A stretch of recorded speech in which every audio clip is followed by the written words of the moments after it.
Good morning, everyone. I know if you are watching this video, you are probably looking for a recap of yesterday. And yesterday was a great night. It was a decent morning. It was a great night. And we had a couple of great games, actually, not just one great game. First of all, let's start off with the Jimmy Butler. Now, Jimmy Butler is suspended indefinitely, and that means we don't know when the Heat plan on bringing him back. Is this an issue? Of course it is an issue. Why it's an issue?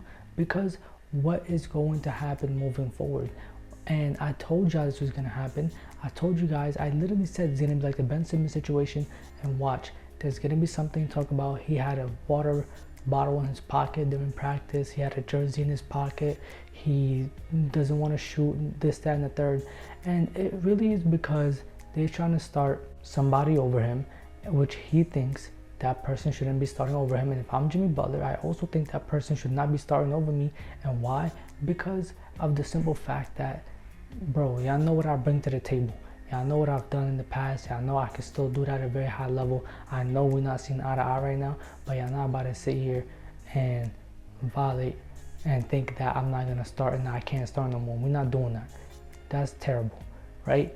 And in result, this type of stuff is going to happen. Like I said, he's not going to get traded by the deadline, and he's trying his best to get traded by the deadline, but it just won't happen. This is not going to happen.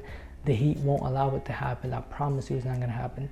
And he's going to have to figure out some way to be productive. He's going to have to figure out some way to be useful to this team and stop getting suspended. Now let's dive into the games.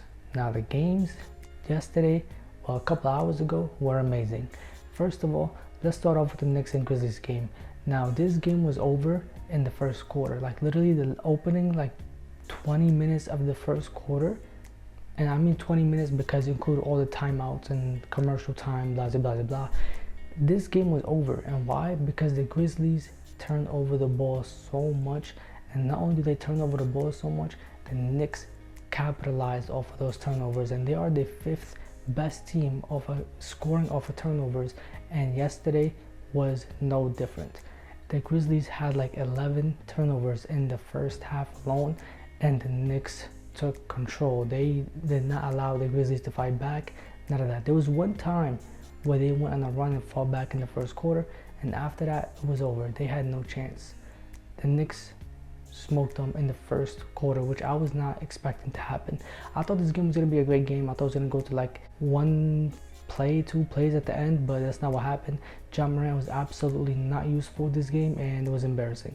Celtics went up against the Rockets. The Rockets have been amazing, and they've actually beat a great couple of teams. They beat the Cavs twice. They beat the Celtics now, and the problem is, today it was a great game. I'm not gonna lie, it's an amazing game, especially third quarter, fourth quarter, down the stretch. Everything was great. It was a very high level of execution, but the Celtics just need to find a way to utilize Jason Tatum in the paint at the end of games, especially close games, more than usual, because today he showed that he could do it, and we know he could do it. We've seen him do it before, but he's so strong and so powerful and so elite that he can use his strength, his shoulder, and score. And he did it with 90 seconds left in the game, but it just wasn't enough, and they lost the game to Amen Thompson, and he had a career night. Dylan Brooks had an amazing night, and we expected this team to come out here and fight, but there was nothing that the Celtics could have did about Dylan Brooks. And Amen Thompson, just an amazing night. And of course, he's on the scouting report, so I don't know how the hell he slipped up from the Celtics defense. But overall, great win for the Rockets. They won it in amazing fashion. They tried to get the ball to Payton Pritchard, and the Celtics tried to, with 0.7 seconds left, to get a saving shot, a game winner, whatever. That didn't go through. It wasn't gonna go through. I'm sorry. Payton Pritchard is amazing, but 0.7 seconds left and you're trying to hit a game winner from the middle of nowhere. I'm sorry. Payton Pritchard not doing it. Maybe in the end of the first quarter, second quarter, third quarter, yeah. But other than that, no, it's not happening. Lakers went up against the Hornets. Lakers win, 40-point game and 20 rebound from Anthony Davis. This was a historical night for him. It was the 5th time he's had a stat line like this, and it's been, I think, the first time a player has done this since Shaq. So AD went crazy, and I'm glad they beat the Hornets. Not too much to say about them, but the Suns went up against the Clippers, and this was a game of runs, but the Suns took control and they stayed in command. There was a time in the 3rd quarter where the Clippers came back and it looked like they were about to get the lead, and it looked like that they were gonna make a push. The Suns really struggled in the 3rd quarter, which is really bad because the best teams in history, the ones that go on to move and win a championship, they actually take advantage of the 3rd quarter, and the Suns are actually the opposite. They struggled in the 3rd quarter and the 4th quarter, and today they pulled it off. They were able to withstand the Clippers' runs, and the Clippers have amazing defense, but their offense is terrible.